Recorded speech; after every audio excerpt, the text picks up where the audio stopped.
estamos nós mais uma vez no nosso Falando de Educação, uma produção da Empisa, voltado para pais e educadores. Meu nome é José Geraldo, sou psicólogo, mestre em Educação Brasileira, doutor em Ciência, facilitador da Empisa, trabalhando com adolescentes há mais de 30 anos. Nós hoje vamos conversar sobre uma temática que está sempre presente toda vez que nós somos procurados por pais, avós, pessoas que cuidam de crianças e adolescentes. Geralmente, quando elas nos procuram, perguntam assim: meus filhos estão brigando, e agora? O que é que eu faço? E aí tem algumas questões que a gente pode refletir junto com vocês.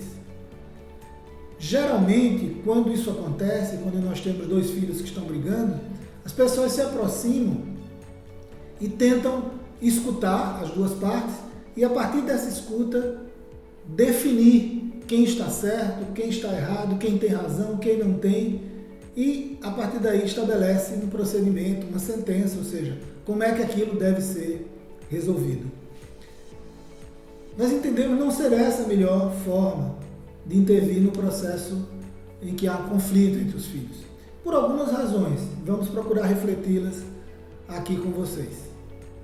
A primeira delas é que nós não somos nem podemos ser juízes dos nossos filhos. Quando nós atuamos dessa forma, em que nós escutamos as partes e estabelecemos quem tem razão e quem não tem, e a partir daí dizemos o que deve ser feito, nós estamos tendo uma atuação que é pertinente para quem efetivamente atua como juiz, que recebe as demandas da sociedade, as pessoas que entraram em conflito e não conseguiram chegar a um entendimento, e aí eu, como alguém que supostamente é imparcial, vai ouvir as duas partes e definir quem tem razão, quem não tem razão, e assim resolver o conflito. Nós, enquanto pais, enquanto avós, enquanto tios, enfim, enquanto pessoas que cuidamos e gerenciamos a vida de adolescentes, não podemos imaginar que essa é a melhor proposta, é a melhor forma de fazer isso. Por quê? Por algumas razões muito simples. A primeira delas é que nós não temos como, num conflito entre filhos, entrar de forma imparcial. Por várias razões. A primeira delas é que existe ali um contexto afetivo. Eu tenho uma relação afetiva com aqueles dois indivíduos que estão em conflito. E essa relação afetiva certamente não vai ser uma boa conselheira na hora que eu tenho que fazer um julgamento. Ou seja, ela vai atrapalhar o julgamento que vai ser feito.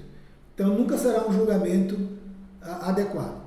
A segunda razão é que, como, além de ter um afeto específico por aqueles dois indivíduos, eu tenho uma história com eles, eu tenho um conhecimento interior deles. E isso, com certeza, vai interferir no julgamento e vai me trazer para aquela situação pré-julgamentos.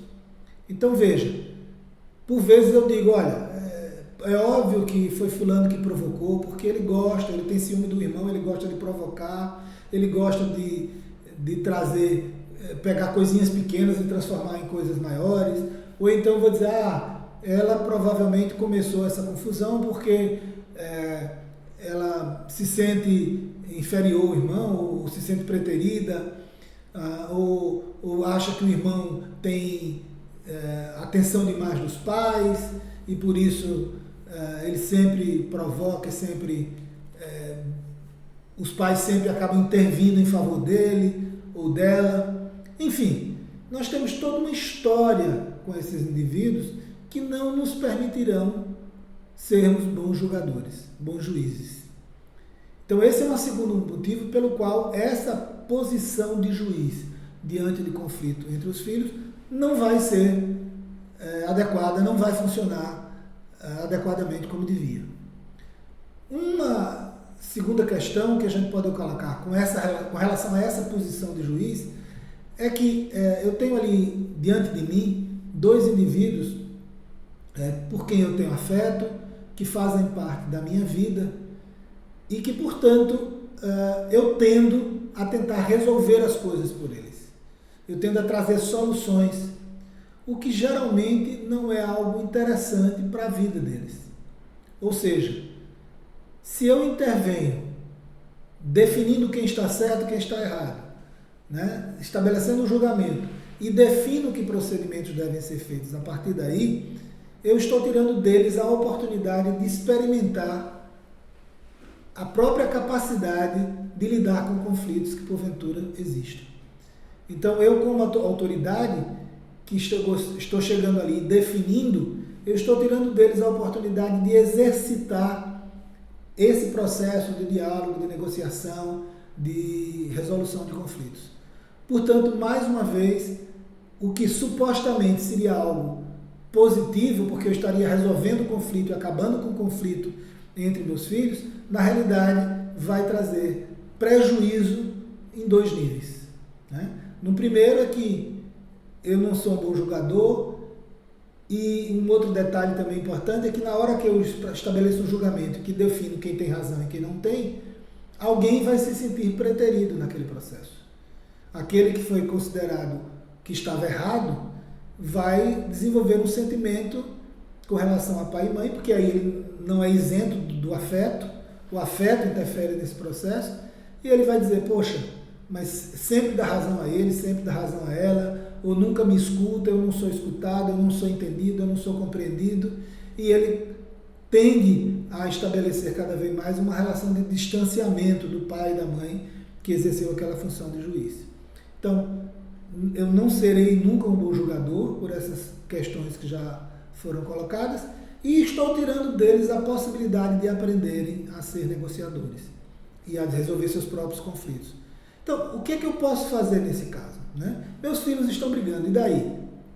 E daí é que eu posso me aproximar e estabelecer o que o Rogers define como sendo o mediador da relação. Ou seja, eu como autoridade, que sou, sendo pai, sendo mãe, avô, etc., eu posso me aproximar e estabelecer um espaço onde seja possível a comunicação entre os dois, onde seja possível o diálogo. Então, ao invés de chegar para definir quem está certo, quem está errado, quem tem razão ou quem não tem, e o que é que eles devem fazer, como é que aquela contenda deve ser resolvida, eu sou aquele que vai chegar para dizer, olha, vocês têm condições de se escutar, de se compreender e de chegar a um consenso. Então, a minha posição de autoridade vai ser de chegar, e ao invés de julgar, e ao invés de decidir, minha posição vai ser de chegar para dizer, vocês vão sentar para conversar, vocês vão se escutar e se compreender. Então, primeiro, estabelecer esse momento, né? Se aquietem, se acalmem e vamos escutar um ao outro. E nesse diálogo, nessa conversa, como é que eu posso fazer a mediação? Podemos ressaltar alguns aspectos. No primeiro aspecto, geralmente, quando há esse conflito, quando eles estão em conflito, principalmente em um alto padrão de estresse, o que vai acontecer é uma dificuldade muito grande de escutar o outro. E eu que chego como autoridade, mas ao mesmo tempo como alguém que ainda tem uma certa neutralidade naquela disputa, naquele conflito, posso dizer, olha, você agora vai escutar. E você agora vai falar. E deixar que alguém fale. E nesse processo de falar, o outro está em silêncio e vai ouvir no primeiro momento. Mas ele pode ouvir e não escutar. Porque naquele momento o sentimento, a emoção que está presente, a raiva, a mágoa, o ressentimento, seja qual for o sentimento ou a emoção, às vezes nos impede de escutar. A gente ouve, mas não escuta. Então, nesse momento, eu posso atuar como tradutor, como aquele que vai, partindo do que foi colocado por um, traduzir para o outro o que foi dito, se certificando, obviamente, de que aquela tradução que eu fiz procede, né? Então, olha, Beltrano, fulano está dizendo isso assim, assim, assim. Não é isso, fulano? É isso mesmo que você está dizendo? Você compreendeu isso que ele falou? E aí o outro vai se colocar também, e eu faço a mesma coisa, faço a tradução para cá. Nesse primeiro momento, uma tradução mais cognitiva, uma tradução mais no que diz respeito ao que eles estão dizendo. Mas quando a gente diz, a gente expressa também uma emoção, um sentimento nisso que a gente está dizendo. Então essa é a segunda tradução que eu posso fazer. Observe, fulano, me parece que você está com raiva, é isso mesmo? Ou fulano, Beltrano, você parece estar ressentido ou está magoado. Faz sentido isso? É de fato assim? Então, ao mesmo tempo que a gente ajuda cada um a reconhecer suas próprias emoções e seus próprios sentimentos, ajuda o outro a compreender essa emoção e esse sentimento que está sendo expresso. E na hora que eu faço isso, eu vou criando um canal de comunicação e vocês vão observar que é interessante que, aos poucos, eu vou me tornando desnecessário como mediador.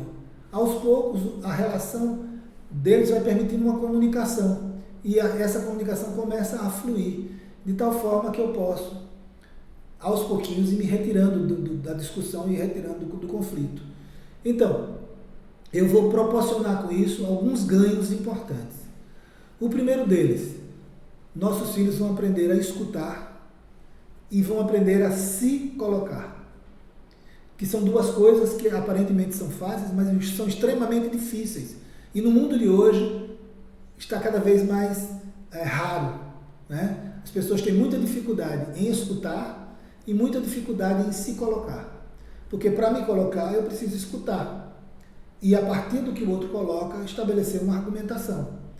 Então as pessoas, como não escutam, têm muita dificuldade também em se colocar. Acaba colocando argumentos que não se relacionam com aquilo que está sendo discutido pelo outro. Então fica um falando de uma coisa e outro falando de outra e eles não se entendem. Então esse é o primeiro ganho. Eles vão aprender a escutar e a se colocar. Um segundo ganho é que eles vão aprender a gerenciar seus conflitos.